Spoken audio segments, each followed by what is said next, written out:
savez que dans l'espace, combien est-ce qu'il y a de directions? Combien y a-t-il de directions? Quelles sont ces 4 directions? Non, 4, oui, mais donnez-moi ces directions. Pourquoi est-ce que je suis en train de vous embêter? Très souvent, ce que je regrette, c'est que à l'université, que ce soit les enseignants ou les étudiants, nous avons un défaut, c'est-à-dire que nous n'avons pas une véritable culture de la langue. Vous voyez, et lorsque je parle de la culture de la langue, cela signifie, ce n'est pas parce que je suis un enseignant de français, ce n'est pas parce que je suis un futur enseignant de français, ce n'est pas parce que je suis un étudiant ou un élève de français que je me dois uniquement me limiter, rester dans cette sphère du français. Non, j'ai besoin de connaissances générales qui touchent à d'autres domaines.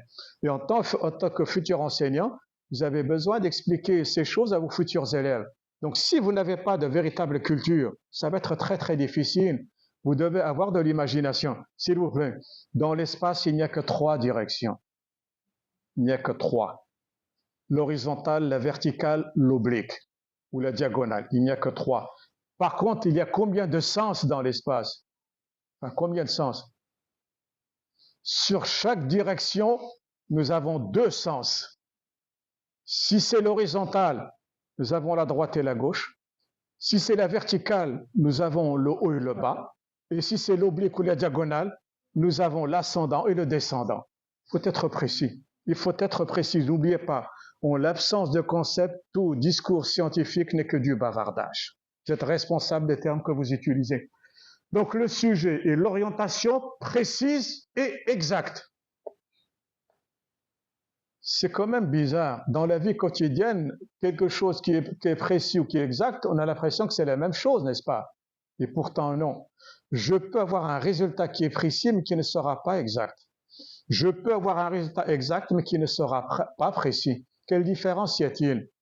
Supposez que vous avez fait une opération et vous me dites, par exemple, 1,25. Je vous dis 1,25, votre résultat, il est faux, mais il est précis. Parce qu'ici, par rapport à la précision, c'est le nombre de chiffres qu'il y a après la virgule. Mais l'exactitude, elle concerne la fausseté ou la véracité de la chose. Bien, donc, un sujet et l'orientation. Je n'ai pas dit une orientation, j'ai dit l'orientation. Il n'y en a qu'une seule. L'orientation précise et exacte qui est donnée à un thème. Mais ce thème, vous l'avez choisi. Vous l'avez choisi, ce thème. Bien. Par rapport au thème 1, tout à l'heure, nous avons dit que le thème 1, c'était le métier d'enseignant. Qu'est-ce que nous disons? Le métier d'enseignant, 2 points. La perte d'un monopole universel du savoir et de la connaissance. Est-ce que les enseignants, à l'heure actuelle, ils ont le monopole du savoir? On ne l'a plus à cause ou grâce à Internet. Autrefois, la seule source de savoir, c'était l'enseignant, c'était le maître. Mais à l'heure actuelle, non. Il y a un tas de bibliothèques, il y a un tas de livres, il y a le web, il y a tout ce que vous voulez. Donc, il n'y a plus ce monopole universel parce qu'il touche à tout. De quoi? Du savoir et de la connaissance. Et pourquoi est-ce que nous parlons de cela? Parce que si auparavant l'enseignant était le maître, il était la source principale, il ne l'est plus. Donc encore une fois, il va se sentir en insécurité. Vous voyez, il est très difficile de motiver les étudiants, de les intéresser. Le sujet numéro 2, on a parlé du manuel scolaire algérien. Que disons-nous au sujet de ce manuel? Le manuel scolaire algérien, symbole de souveraineté nationale et d'identité historique. Un manuel scolaire, il a pratiquement la même valeur que le drapeau. Il y a une chose que vous ne savez pas, vous allez me dire, monsieur Dahou, vous exagérez. Non, certains pays pauvres n'ont pas de manuel scolaire national. Ils sont obligés de demander l'aide des pays développés. Mais les pays développés vont apporter leur concours. Mais non seulement il y a le prix du côté financier, mais il y a aussi un prix culturel. Voilà, je vais glisser certaines images, certains dires, tout ce que vous voulez dans le manuel. C'est pour cela qu'on parle d'une véritable souveraineté nationale. Et ce ne sont pas tous les pays qui peuvent le faire. Une chose aussi qui passe inaperçue. À l'heure actuelle, vous voyez, en Algérie, bifadlillah, nous avons quand même un nombre considérable de maisons d'édition. Mais si vous revenez 30 ans auparavant, les maisons d'édition étaient très très limitées. Si vous n'avez pas de maison d'édition, eh bien, vous n'avez pas de véritable souveraineté par rapport tout simplement à l'écrit. Et mes collègues qui sont en littérature le savent pertinemment. La plupart des romans écrits, je veux dire ceux de la littérature maghrébine d'expression française, où est-ce qu'ils sont publiés? La plupart, c'est en France, à Paris, vous voyez. Et là aussi, il y a certaines contraintes. Donc, vous voyez. Ensuite, le sujet 3, l'enseignement à distance et les nouvelles technologies. Vous voyez, l'enseignement à distance et les nouvelles technologies. Et enfin, le sujet 4, l'enseignement mixte, un héritage, mais en question. C'est-à-dire que c'est un héritage finalement que vous allez questionner. Maintenant, je vais vous embêter. Si nous enlevons les guillemets, est-ce que ça aura la même signification? Non. À chaque fois que vous utilisez les guillemets, en fait, c'est un indice d'énonciation. Quelqu'un dit quelque chose à quelqu'un d'autre. Mais en vérité, c'est une sorte de clin d'œil. Je mets héritage entre guillemets, ça peut vouloir dire, attention, je prends héritage, mais pas au sens propre. Voilà. Je parle d'héritage, mais je vais lui donner un autre sens. Soit je l'atténue, soit je l'accrois. J'utilise héritage, mais je ne suis pas d'accord avec ce terme. Je l'ai utilisé parce que, faute de mieux, je n'ai pas trouvé d'autre héritage.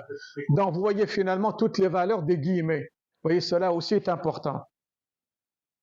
Bien, une problématique. Nous avons dit un thème, un sujet, une problématique. Une problématique est formulée. Là, je ne l'ai pas définie. Je vous ai donné sa forme. Est formulée sous forme d'une question.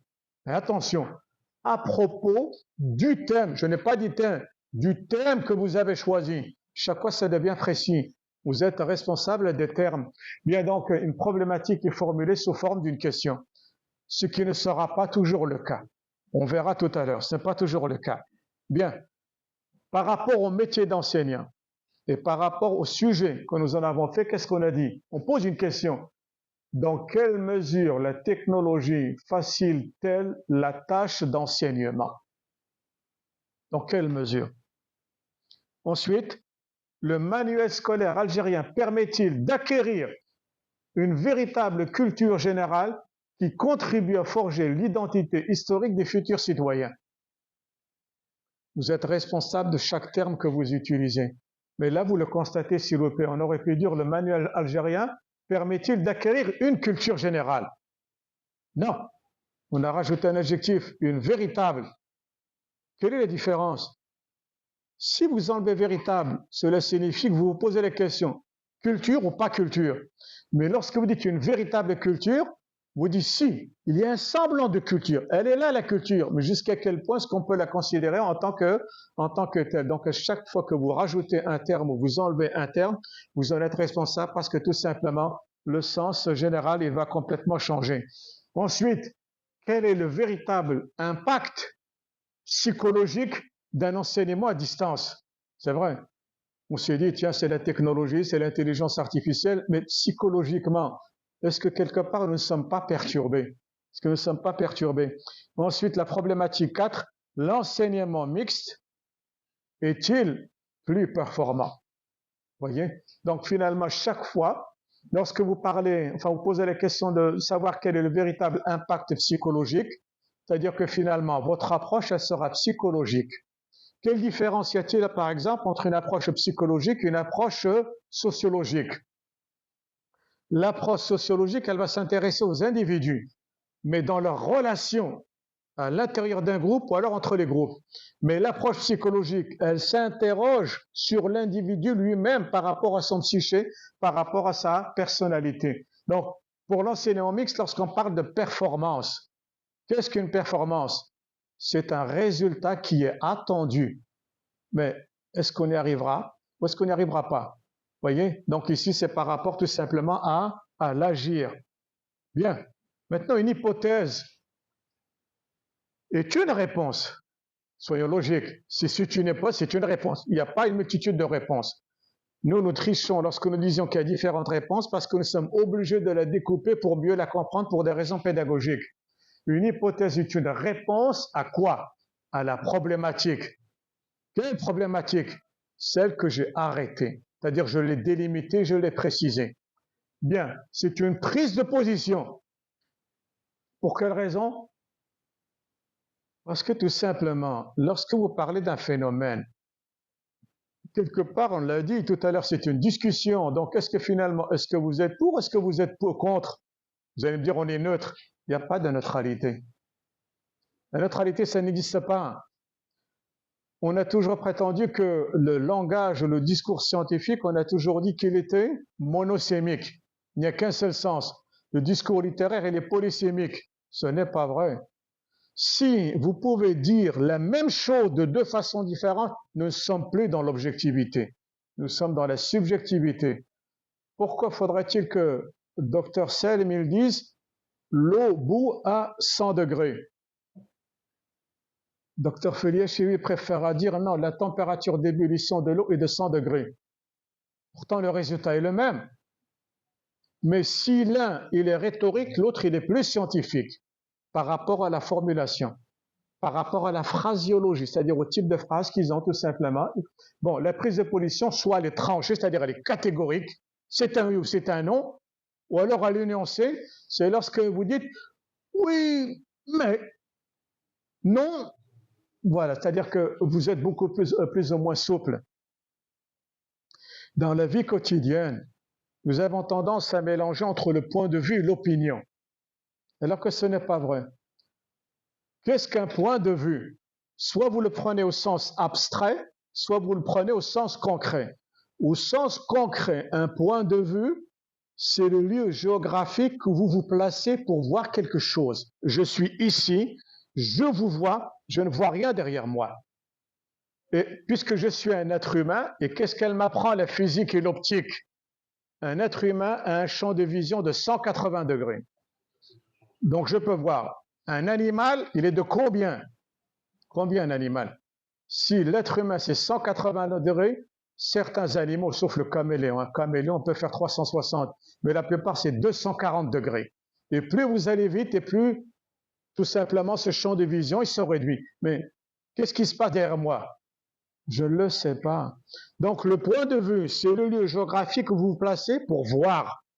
Maintenant, au sens abstrait, qu'est-ce qu'un point de vue? Ce sont toutes les théories à partir desquelles je vais travailler mon thème. Le constructivisme, le structuralisme, le behaviorisme, ça c'est le point de vue. Bien, maintenant, j'ai d'abord un point de vue, et c'est par rapport à mon point de vue que je vais avoir une opinion. Voyez, l'opinion ne vient pas avant le point de vue, c'est parce que j'ai ce point de vue que je vais avoir une opinion. Qu'est-ce qu'une opinion? Nous l'avons dit tout à l'heure. C'est le résultat d'un jugement. C'est un jugement que vous formulez. Voyez? Et mon opinion va faire que je vais avoir telle attitude, tel comportement et telle conduite. Vous voyez, attitude, comportement, conduite, c'est sont différents également. Bien, hypothèse. N'oubliez pas. Rappelez-vous, c'est toujours par rapport au thème, par rapport au sujet, par rapport à la problématique. C'est logique. Qu'est-ce qu'elle dit? Que dit l'hypothèse? Seul l'enseignant, il n'y en a pas d'autre, pas n'importe quel enseignant, seul l'enseignant compétent, c'est-à-dire dont les compétences sont avérées. Je sais qu'il est compétent. Donc, qu'est-ce que cela signifie? Celui qui n'est pas compétent ne peut pas répondre à cette hypothèse. Seul l'enseignant compétent est capable, c'est-à-dire il a la capacité, la faculté de faire quoi? Face à la pression et à la responsabilité de son travail. Pourquoi est-ce que je vous donne ces exemples? C'est fait exprès. C'est pour vous dire que quelque part, en tant que futur enseignant, vous allez quand même subir des pressions environnantes.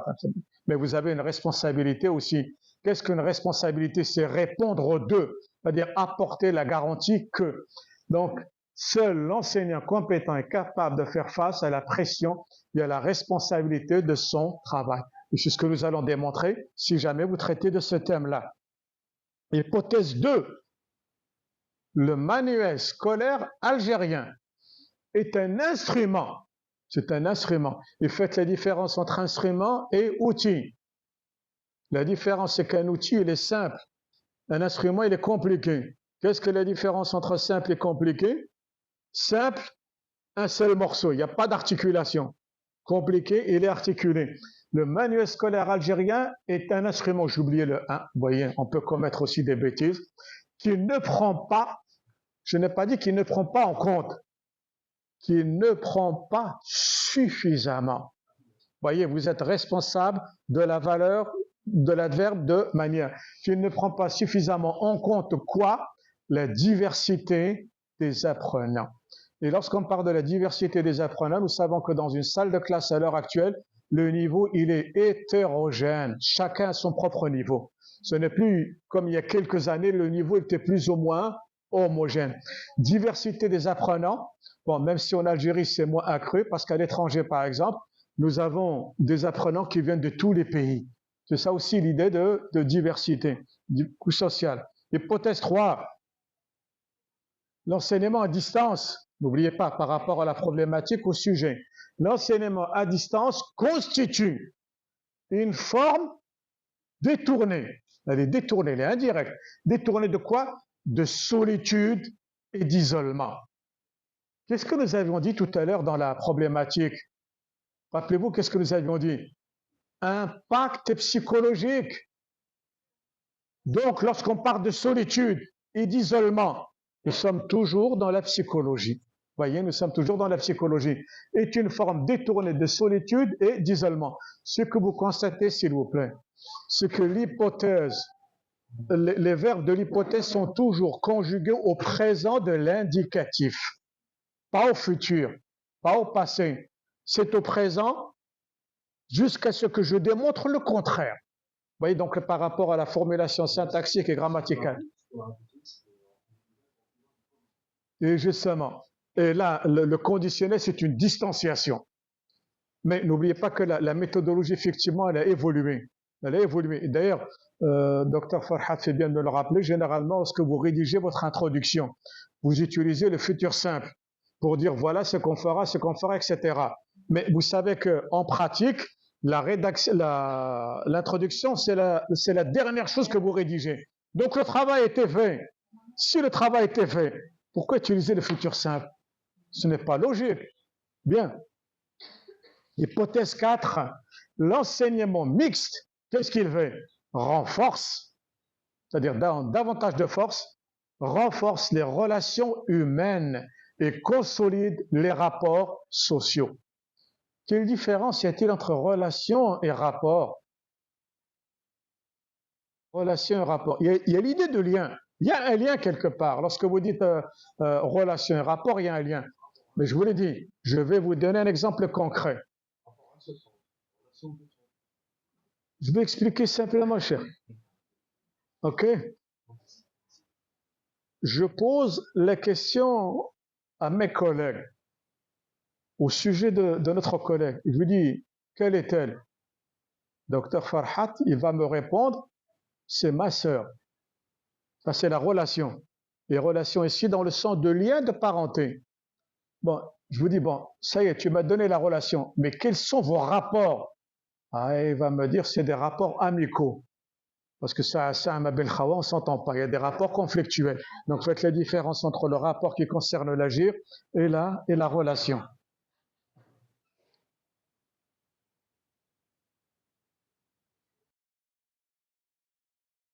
Ça concernera peut-être davantage les PEM4, puisque là, on va reprendre les différentes étapes d'un pré-projet. Voyez? Donc, le grand thème, quel est-il? C'est tout simplement les registres de langue. C'est la sphère dans laquelle on va pouvoir travailler. Bien, par rapport à ces registres de langue, nous avons le sujet suivant. Maîtrise des registres de langue et communication orale écrite. J'aurais pu dire oralo-écrite. Non, j'ai dit communication orale, communication écrite, et là nous avons un trait d'union. C'est un trait d'union. 2 points. Les preuves de l'efficacité d'un parcours pédagogique, pas n'importe lequel, interculturel. Et là, bien entendu, à chaque fois, vous allez vous attarder sur les mots-clés. des mots-clés, c'est grâce à eux que vous avez entamé une recherche sur Google, par exemple, sur Internet. Vous avez par exemple le mot registre de langue, vous avez communication orale, communication écrite, vous avez preuve, vous avez efficacité et vous avez interculturel par exemple, ou pédagogie interculturelle. Bien. Tout de suite après, vous devez nous donner la motivation. La motivation, c'est à la fois les raisons subjectives et objectives qui ont fait que vous avez choisi tout simplement ce thème. La motivation, elle rejoint aussi le constat. Parce que le constat, c'est une situation que vous observez et c'est grâce à elle que vous êtes plus ou moins motivé. Bon, maintenant, que veut dire motivation au sens pédagogique et étymologique du terme? Motiver, en vérité, ça vient de mouvement. Et motiver quelqu'un, c'est-à-dire le pousser. Et lorsque vous poussez quelqu'un, qu'est-ce qu'il fait? Il est obligé d'avancer. Il avance, il ne peut pas rester sur place. C'est ça la motivation. C'est lui donner toutes les raisons pour lui permettre d'aller de l'avant. Écoutez bien, ça c'est des exemples. Hein. Par rapport à notre thème, qui sont les registres de langue, et par rapport à notre sujet, maîtrise des registres de langue et communication orale écrite, l'épreuve de l'efficacité d'un parcours pédagogique interculturel. Qu'est-ce que nous disons? Et là aussi, vous allez être appelé à rédiger. Dans un contexte de mondialisation, globalisation des télécommunications et des marchés, la perspective interculturelle offre l'opportunité d'une mobilité géographique des personnes de plus en plus importante. C'est le contexte. C'est le contexte. Néanmoins, là commence le problème. Néanmoins, cette croissance des échanges exige une intercompréhension dont seule une maîtrise des registres de langue peut pleinement rendre compte de l'étendue et de l'efficacité à des fins de communication tant orale qu'écrite. Cette maîtrise permet, dans les faits, c'est-à-dire par rapport à la réalité de terrain, de construire les compétences orales et écrites indispensables à toutes les personnes soucieuses d'interagir en situation. Voyez, vous avancez. Au départ, vous présentez le contexte très très général, c'est-à-dire le cadre spatio-temporel dans lequel la chose elle se fait. Qu'est-ce que j'ai dit? Dans un contexte de mondialisation, globalisation, trait d'union. Ensuite, des télécommunications et des marchés. Si vous essayez de traduire en anglais mondialisation, globalisation, vous allez voir qu'on ne peut pas la traduire parce qu'en anglais, qu'est-ce qu'ils ont? Ils ont juste le terme, enfin, ne me demandez pas de prononcer en anglais, je prononce mal. Le terme mondialisation n'existe pas. Mais en vérité, en français, pourquoi est-ce qu'il existe? Parce qu'en vérité, nous parlons de la mondialisation des télécommunications. Télé qui veut dire à distance. Donc, télécommunications, vous communiquez à distance. Et on parle de la globalisation des marchés. OK? Dans un contexte de mondialisation, globalisation des télécommunications, la perspective interculturelle, c'est-à-dire c'est un choix politique, offre l'opportunité, c'est-à-dire l'occasion d'une mobilité géographique. Donc les gens peuvent se déplacer. Des personnes de plus en plus importantes. On se déplace de plus en plus. Néanmoins, donc il y a un problème qui va surgir ici. Cette croissance des échanges, pourquoi est-ce qu'on a utilisé un démonstratif? Si vous utilisez un démonstratif, c'est-à-dire qu'il y a un antécédent auparavant. Cette croissance des échanges concerne quoi? La mobilité géographique, qui est possible grâce à quoi? Grâce à la mondialisation, globalisation. Vous voyez, il faut être logique. Ah oui. Néanmoins, cette croissance des échanges exige une intercompréhension. Vous voyez, il faut se comprendre. Parce que si vous communiquez et vous ne pouvez pas vous comprendre, ce n'est pas évident. Donc, il faudra avoir une langue de communication dont seule une maîtrise des registres de langue peut pleinement rendre compte de l'étendue, c'est-à-dire de la diffusion et de l'efficacité. Supposez, par exemple, que vous communiquez en français. Vous entendez un Français utiliser une expression. Mais le problème, c'est que lui, il l'utilise dans son sens métaphorique, et vous ne le connaissez pas, ce sens métaphorique. Vous l'utilisez au sens littéral. Ça va poser un sérieux problème. Exemple. Si quelqu'un s'énerve, et Dr Farhad, je vais l'utiliser, qu'il m'en excuse, il dit à quelqu'un, tu prends la porte. Et l'autre, qu'est-ce qu'il va faire? Il va prendre la porte, il dit, Monsieur Farhat, elle est lourde, je ne peux pas. Il lui dit, mais c'est pas ce que je voulais dire. Parce qu'en français, prendre la porte, qu'est-ce que ça signifie? Oh, barra. Ok? Et même lorsque vous dites à quelqu'un, barra, en arabe, il ne comprend pas. Il lui dit, après, qu'est-ce qu'il y a à l'extérieur? Non, toi, tu sors. Il aurait pu dire, tu sors. Parce que, vous voyez, donc l'intercompréhension, mais il faudrait que vous soyez sur le même pied d'égalité. Et c'est pour cela qu'on parle des registres de langue. Et donc, cette maîtrise des registres de langue, dans les faits, c'est-à-dire par rapport à la réalité de terrain, elle permet de construire les compétences. Quelles compétences? À la fois orales et écrites, mais qui nous sont indispensables, c'est-à-dire nécessaires à toutes les personnes qui veulent justement interagir. Parce qu'attention, il y a toujours un feedback. Il ne faudrait pas que vous soyez toujours en situation de récepteur. Il faudra aussi être un émetteur. Donc ça, c'est le sujet, c'est la motivation. Ensuite, la problématique. Attention, c'est un développement logique. Que nous dit la problématique? La maîtrise de différents registres de langue permet, et là s'il vous plaît, qu'est-ce que nous avons fait? C'est toujours le présent d'indicatif. La maîtrise de différents registres de langue permet à l'apprenant de manier, on n'a pas dit manier, on a dit manier plus facilement la langue orale autant que la langue écrite. Ça c'est votre problématique, mais à vous de le prouver. Vous voyez, à vous de le prouver. Ensuite, l'objectif, quel est cet objectif? N'oubliez pas, chaque fois qu'on veut rendre compte d'un objectif en français, c'est un verbe d'action à l'infinitif. Quel est l'objectif? Maîtriser les différents registres d'une langue étrangère telle que le français. Vous allez me dire, M. Dahou, du sujet à la problématique, à l'objectif, il y a certains termes qui reviennent. Oui, et c'est la démarche anglo-saxonne qui l'exige. En français, nous avons tendance à recourir à la synonymie. Le problème, c'est qu'à chaque fois qu'on utilise des synonymes, nous écartons de plus en plus de la signification première. Donc, nous risquons de tomber dans le contresens. Pour les différentes étapes, il ne faudrait pas avoir peur de reprendre certains segments, tout simplement. C'est une question de précision et d'exactitude. Cette fois-ci, les questions de recherche. Faites les différences entre la problématique et les questions. Dans quelle mesure un apprenant de langue étrangère peut-il maîtriser les différents registres de celle-ci, c'est-à-dire de la langue, à des fins de communication orale et écrite? Vous vous dites qu'il maîtrise, mais jusqu'à quel point? Et c'est intéressant. Dans quelle mesure? Et mesure aussi, quelque part, vous êtes piégé. Pourquoi est-ce que vous êtes piégé? Parce que mesure vient de mesurer, n'est-ce pas? Et finalement, lorsqu'on parle de mesure, cela signifie que vous êtes obligé de procéder à quoi? Des estimations.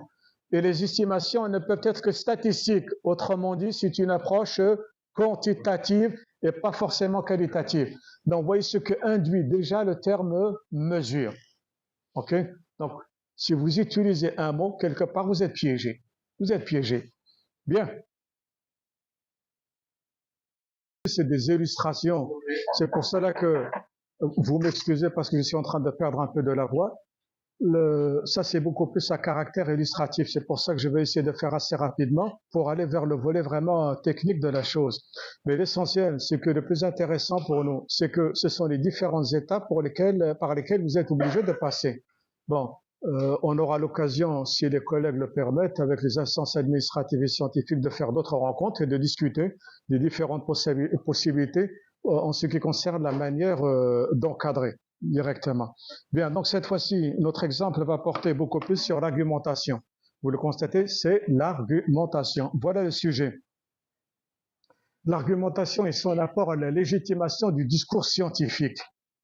Vous voyez pour quelle raison? Parce qu'à chaque fois que vous développez un discours scientifique, vous êtes obligé de justifier, c'est-à-dire d'apporter la preuve matérielle, mais selon le principe de l'objectivité. Tout à l'heure, nous l'avons dit, il y a trois grandes stratégies, celle qui consiste à persuader, à convaincre ou alors à délibérer. Logiquement, lorsqu'il s'agit de développer un discours scientifique, la persuasion devrait être écartée. Elle devrait être écartée pour quelle raison? Parce que vous vous adressez à l'affect plutôt qu'à l'intellect. En vérité, en tant qu'être humain, ce que nous apprend la sémantique générale. La sémantique générale, c'est que finalement, nous passons par trois grandes étapes. Vous savez qu'en tant qu'être humain, nous gravitons, nous naviguons dans un environnement. Et ce qui nous permet d'être au contact de cet environnement, c'est d'abord ce qu'on appelle le percept. Percept grâce tout simplement aux modalités de la perception, c'est-à-dire grâce à mes 5 sens, soit isolés, soit combinés. Il y a d'abord le percept. Ce percept-là, je vais lui donner, je vais le charger émotionnellement et ça va être l'affect. Cet affect, je vais le rationaliser et je vais directement vers l'intellect. Donc, percept, affect, intellect. Je m'explique. Vous êtes face à un tableau de peinture. Il y a le percept parce que tout simplement ce tableau de peinture, vous le voyez grâce à vos yeux. Bien. Maintenant, c'est en fonction de l'attitude que vous voulez avoir. Vous dites, tiens, moi, je suis en train d'admirer ce tableau. Puisque vous l'admirez, c'est l'affect, c'est-à-dire c'est la charge sentimentale et affective qui va être intéressante. Ça y est, vous l'avez admiré, il vous a plu. Maintenant, vous vous dites, tiens, je vais essayer de m'expliquer comment est-ce que cela fonctionne. Quelles sont les différentes étapes par lesquelles le peintre est passé. Et à ce moment-là, c'est l'intellect. Pour quelle raison? Parce que c'est votre intelligence, c'est votre raison qui va intervenir. Donc, c'est en fonction des situations que l'on a affaire soit à l'affect, soit à l'intellect. Une chose aussi que les scientifiques connaissent parfaitement, c'est que l'affect et l'intellect, c'est comme les deux plateaux d'une même balance. Ils sont inversement proportionnels.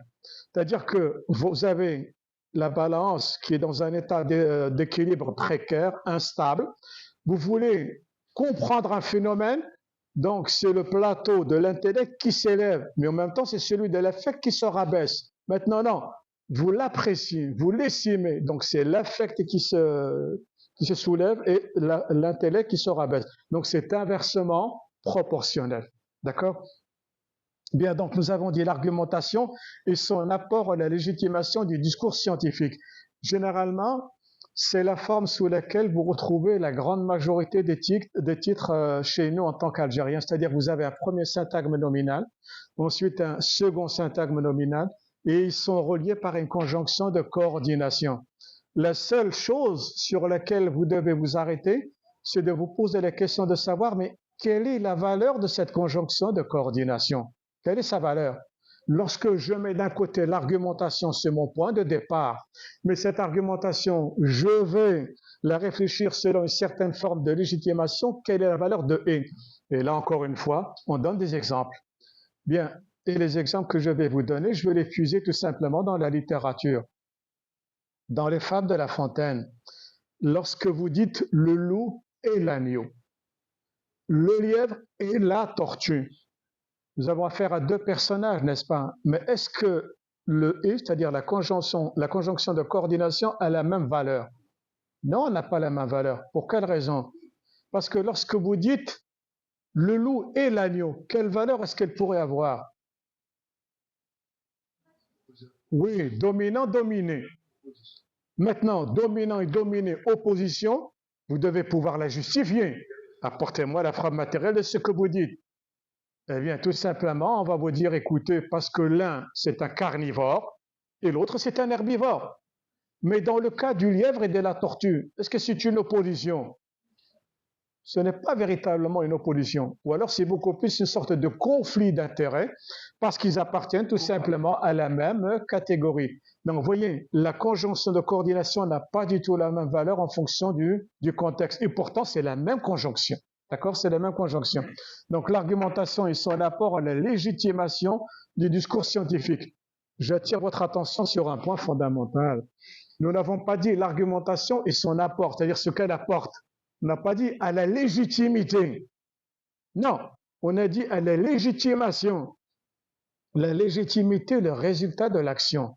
La légitimation, c'est ce qui va justifier cette tendance pour aller vers cette légitimité. Nous n'avons pas encore cette légitimité. C'est un projet. On veut la légitimer. Donc c'est la légitimation. Bien, la motivation. Écoutez bien, qu'est-ce qu'on nous dit? Toujours le contexte, n'est-ce pas?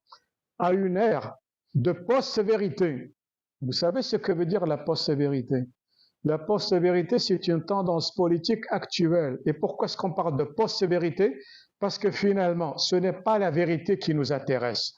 Les politiciens, ils nous disent ce que nous voulons entendre.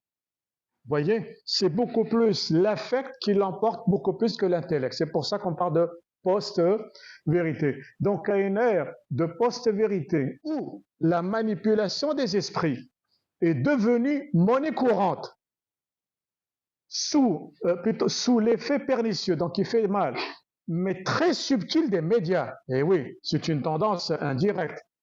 Des médias de masse, parce qu'il y a les médias de masse. Les grands médias de masse traditionnels, ce sont la télévision, la radio, entre autres. Vous voyez, à l'heure actuelle, c'est le net, etc. Les individus n'ont d'autres ressources que de s'armer intellectuellement en termes de stratégie argumentative s'ils veulent préserver leur autonomie d'agir et leur indépendance de penser. Ça, c'est le contexte. Je fais exprès de séparer en plusieurs paragraphes pour que vous voyez l'articulation, mais normalement, c'est un seul paragraphe. Par ailleurs, dans les limites de leurs connaissances propres, parce que chacun, en fait, il a un bagage, et de leurs compétences personnelles, ces mêmes individus ont, paradoxalement, pleinement conscience de la réelle portée de leurs discours ou de ceux d'autrui et de leurs conséquences directes sur leur destinée commune, aussi bien au sein d'une collectivité étrangère que dans l'espace de leur communauté d'appartenance. Qu'en est-il alors lorsqu'il s'agit de contrecarrer la menace latente d'un discours scientifique qu'une argumentation doctrinaire légitime à l'insu des naïves consciences citoyennes contemporaines? Et là, vous le remarquez par exemple, nous avons mis naïve entre guillemets. Donc, est-ce que c'est véritablement de la naïveté? C'est pour attirer votre attention, vous dire attention, voilà le sens que l'on pourrait donner. Qu'est-ce qu'une argumentation doctrinaire? Une argumentation doctrinaire, c'est absolument ce que vous devez éviter dans vos travaux de recherche, dans vos travaux scientifiques. Tout à l'heure, je vous avais dit que pour donner du poids à votre travail de recherche, vous allez citer un certain nombre d'experts, c'est-à-dire des spécialistes de tel ou tel domaine. Mais quand est-ce qu'on va parler d'argumentation doctrinaire? C'est lorsque vous me dites, attention, je crois que c'est vrai parce que c'est tel savant, tel grand spécialiste qui l'a dit. Si c'est le Razeli qui l'a dit, je ne peux pas dire le contraire. Si c'est Einstein qui l'a dit, je ne peux pas dire le contraire parce que c'est le spécialiste. Mais attention, c'est vrai qu'Einstein a dit un certain nombre de choses. Mais si à chaque fois vous citez Einstein parce que sous prétexte que c'est le grand spécialiste, parce que c'est un tel qui l'a dit, c'est doctrinaire, parce que ça revient à une certaine forme de doctrine. Qu'est-ce que vous allez prendre de la pensée d'Einstein? Vous allez prendre de la pensée d'Einstein tout simplement ce qui a été validé par la communauté scientifique internationale. C'est-à-dire que dans la pensée d'Einstein, certaines choses ont été acceptées par la communauté scientifique et c'est devenu un savoir. Certaines choses ont été écartées. Par ailleurs, je trouve une même information dans un livre et sur un blog, exactement la même. Sur le livre, dans un ouvrage, je l'accepte parce qu'elle est référencée, etc. Elle a du poids. Mais si c'est sur un blog, même si c'est Einstein qui l'a dit, on ne la prend pas. Vous voyez, sur un blog, sur un forum, tout cela, on ne le prend pas. C'est-à-dire que vous êtes obligé à la fois de valider et de voir quelle est la fiabilité de l'information. Ce n'est pas parce que c'est un tel qui l'a dit, parce qu'il est spécialiste, non. Et c'est là où on va faire la différence entre la théorie et la loi. Écoutez bien. Qu'est-ce qu'une loi? Une loi aussi, c'est une théorie, mais attention, qui a été validée par la communauté scientifique. Qu'est-ce qu'une théorie? C'est une future loi, parce qu'elle n'a pas encore été reconnue par la communauté. C'est ça. Si je peux parler de théorie, donc il y a encore du doute. Elle n'a pas fait unanimité. Si elle est devenue loi, c'est bon. Mais attention, rien n'empêche que ce qui est loi maintenant, d'ici quelque temps, ça redevienne simplement de la théorie. C'est-à-dire que dans les sciences, il n'y a rien de définitif. À chaque fois, nous remettons les choses en question. D'accord? Donc, vous voyez grosso modo le contexte ou la motivation qui fait que Voilà comment est-ce qu'on devrait s'y prendre. Ensuite, qu'est-ce que vous avez? La problématique. Écoutez bien, n'oubliez pas, c'est toujours le phénomène de l'entonnoir. C'est-à-dire que finalement, qu'est-ce que j'ai? J'ai le thème, j'ai le sujet, j'ai la motivation, j'ai la problématique, j'ai les questions de recherche, dans cet ordre-là. Mais attention, si vous remontez, il doit y avoir la même logique et la même cohérence. En descendant, comment? En remontant. Que nous dit la problématique? En l'absence de stratégie argumentative. Bien, toute tentative, c'est une généralisation, toute tentative de nier une prise de parole ou la portée d'un discours s'avère une entreprise impossible. Oui, c'est une entreprise impossible. Parce qu'à chaque fois que vous allez affirmer quelque chose, on va vous en demander la preuve. Apportez-nous la preuve matérielle de ce que vous dites. Qu'est-ce que la preuve? C'est la chose avec laquelle vous allez être capable de justifier tout simplement ce que vous dites. Voyez, c'est pour cela qu'on parle d'arguments solides et d'arguments faibles. Et c'est pour cela aussi qu'on parle de stratégie argumentative. Et on parle de stratégie en fonction du public.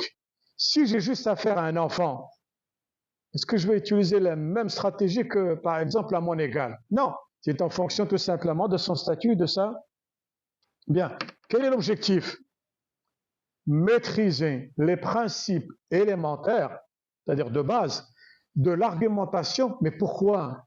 Dans quelle fin? Dans quel but?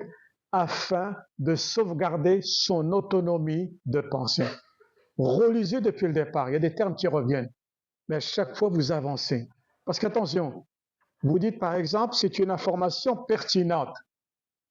Quel est le contraire de pertinente? Ne dites pas impertinente, hein? Parce qu'impertinente, c'est le waqa'a. Ok? Faites la différence entre pertinent, impertinent et non pertinent. Donc, non pertinent. Une information pertinente, elle l'est pour quelqu'un, elle ne l'est pas forcément pour quelqu'un d'autre. Pour quelle raison? Elle est pertinente à partir du moment où elle m'apporte une information nouvelle, un supplément de connaissances, et donc je vais aller de l'avant. Si c'est une information qui ne me permet pas de progresser, elle est non pertinente. D'accord? Et ce qui est pertinent pour l'un ne l'est pas forcément pour l'autre, ça dépend tout simplement des bagages. C'est un peu aussi la différence qu'il y a entre connaissance et savoir. Quelle est la différence? Ce sont des informations dans les deux cas, sauf que le savoir a été légitimé par la communauté. Les connaissances sont en construction constante. C'est ça la différence entre connaissance et savoir. Question de recherche. Vous voyez toute la logique à chaque fois. C'est pour ça que nous reprenons certaines expressions. Quelle stratégie argumentative un allocuteur? Qui est l'allocuteur? Est-il en mesure, c'est-à-dire est-ce qu'il a cette capacité, cette faculté, est-il en mesure de développer afin de se prémunir, c'est-à-dire de se protéger de l'agir d'autrui sur soi? Il y a des gens qui se laissent convaincre comme cela. Ils ne réagissent même pas. Vous savez qu'en français, nous avons trois personnes, n'est-ce pas? La première personne, la deuxième personne et la troisième personne. Singulier ou pluriel, peu importe. Nous sommes dans une situation de communication. La première personne, comment est-ce qu'on l'appelle? Celle qui est énonciateur, comment est-ce qu'on l'appelle? Ou alors, grammaticalement, c'est le locuteur. C'est le locuteur. La deuxième personne, le tu, c'est l'allocuteur. La troisième personne, le délocuteur, parce qu'elle est absente. Locuteur, allocuteur, délocuteur. C'est des termes que vous devez connaître. Voyez, allez, on passe.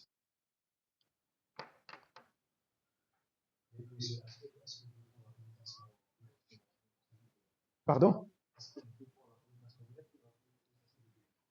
En fait, généralement, lorsqu'on parle d'une communication non différée, lorsqu'elle est directe, cela signifie qu'il y a un face-à-face.